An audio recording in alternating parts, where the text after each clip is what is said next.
What you don't take care of today, it will come back tomorrow, and then you'll have to fight it then.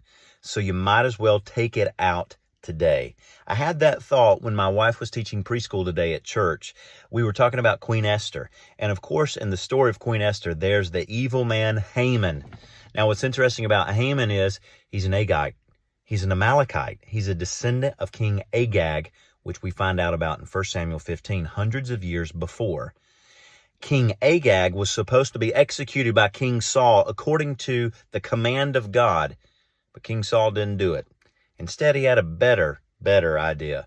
He was going to take him prisoner and do what the other kings of other nations do and make a mockery of the king he defeated and make him sit at the feet of his table. He also didn't kill all the animals, but rather when Samuel the prophet shows up, said, Saul, why didn't you obey God? He said, I obeyed the Lord. Yeah, we did. Then why do I hear the bleating of these sheep and these cows? And he said, we set that aside for the Lord.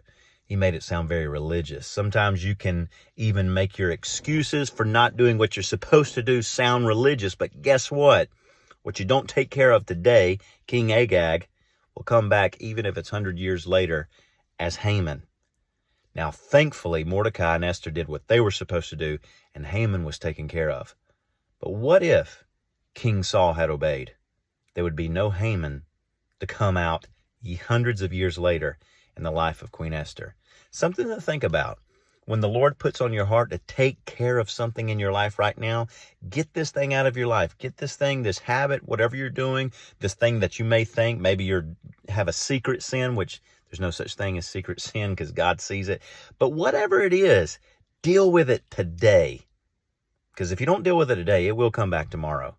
Or at some point, it's going to show its ugly head. So why not take its head off today and get it out of your life?